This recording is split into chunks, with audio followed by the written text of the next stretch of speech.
Salut à tous et bienvenue. On va tester aujourd'hui un vélo électrique de la marque de chez InMotion qui est le P1.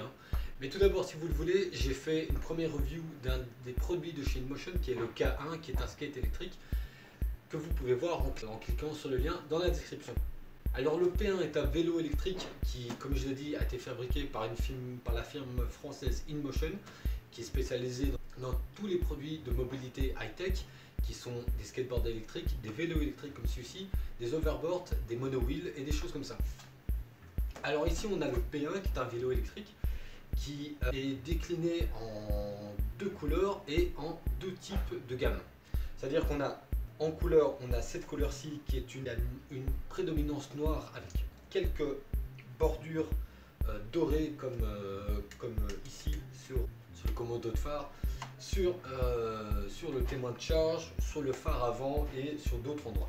Éventuellement, vous avez un petit rappel de dorure ici sur le côté de la selle et une autre couleur qui est blanche avec les mêmes contours qui sont argentés. Le P1 se décline en deux gammes qui sont le P1 et le P1F.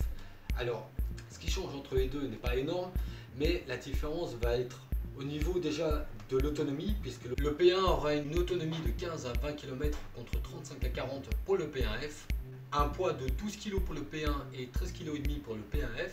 Tous les deux ont une batterie de 36 volts qui sera de 4,4 Ah pour le P1 et 8,7 Ah pour le P1F.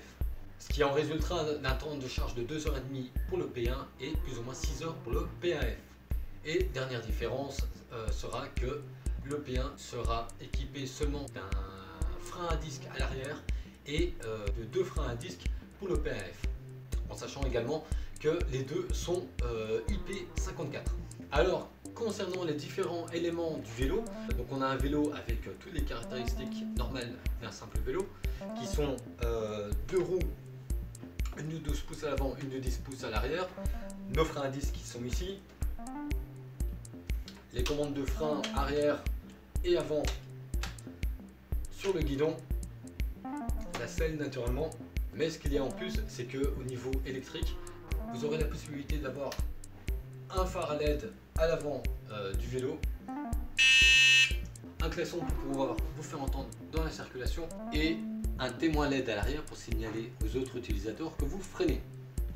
Alors au niveau de l'accélération, pour ce qui est électrique, c'est que l'accélération ne se fait pas à l'extrémité du guidon, mais bien à l'intérieur de la poignée de droite du guidon, comme on le voit ici. Et vous aurez deux petits stabilisateurs sur les côtés de la roue avant pour pouvoir poser vos pieds pendant que vous roulez. On a également une béquille pour pouvoir poser le vélo sans qu'il ne tombe à chaque fois, sans devoir le poser contre un mur. Et nous avons une selle qui est en revêtement en cuir qui était assez rembourré, donc ça soutient assez bien le postérieur et ça vous permet d'être confortablement assis. Le seul hic, c'est que le siège n'est pas réglable en hauteur, il a une position fixe. De toute façon, quand on regarde le bas du siège, il n'y a pas de quoi pouvoir le régler. Alors en ce qui concerne la facilité et le confort de route, je suis un peu mitigé parce qu'on est un petit peu entre le vélo et la trottinette. C'est un peu bizarre comme concept, c'est-à-dire que ce vélo nécessite un petit temps d'adaptation, puisque comme les pieds se mettent à l'avant du véhicule, il faut avoir le temps de comprendre que quand vous tournez le guidon, vos pieds tournent avec. Donc ça peut être un peu déroutant quand vous tournez pour les premières fois, que vous sentez que vos pieds tournent avec, alors que normalement sur un vélo on a l'habitude d'avoir les pieds sur les pédales au milieu et que nos pieds restent fixes. Alors deuxième petit hic, ce sont les freins à disque justement. Les freins à disque sont extrêmement bien pensés, le seul problème c'est que quand on freine, on entend le bruit de frottement des mâchoires sur le disque. Ça peut vite cuiner et ça peut vite sembler cheap parce que comme je le dis, le P1 a un prix de plus ou moins 500 € et le P1F de 800 €.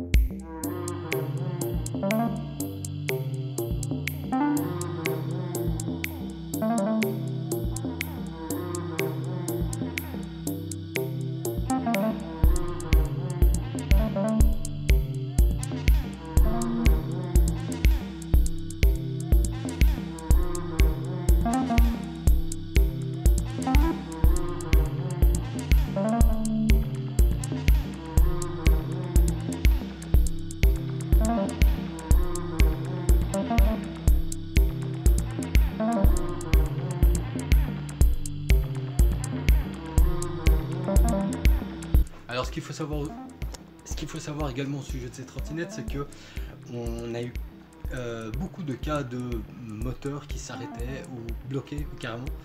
Dans le cadre du vélo électrique, ça peut pas vraiment poser énormément de problèmes. Par contre, dans tout ce qui est overboard ou trottinette, comme le moteur est placé à l'avant, par exemple dans les trottinettes, si le moteur bloque, ça peut résulter du vol plané de l'utilisateur, ce qui peut faire très mal.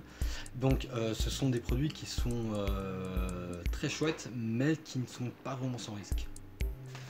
Alors en ce qui concerne le transport de l'appareil, il est pas vraiment, il est assez petit, il est assez compact. Maintenant, il n'est pas pliable comme le pourrait l'être un vélo pliable. Alors la seule chose qui est pliable dans ce vélo, c'est le guidon. Il suffit ici vous avez un petit levier argenté qu'il suffit de lever. Vous avez la poignée qui maintient le guidon poussé à l'avant et vous pouvez plier votre guidon. Pour la remettre un peu simple, vous reprenez le guidon vers l'avant et vous tirez la manette vers vous. Voilà, c'est tout pour moi. Si vous avez aimé, likez la vidéo, partagez, n'hésitez pas à commander. Ça serait sympa d'avoir des retours de votre part et je vous vois pour la prochaine vidéo. Ciao!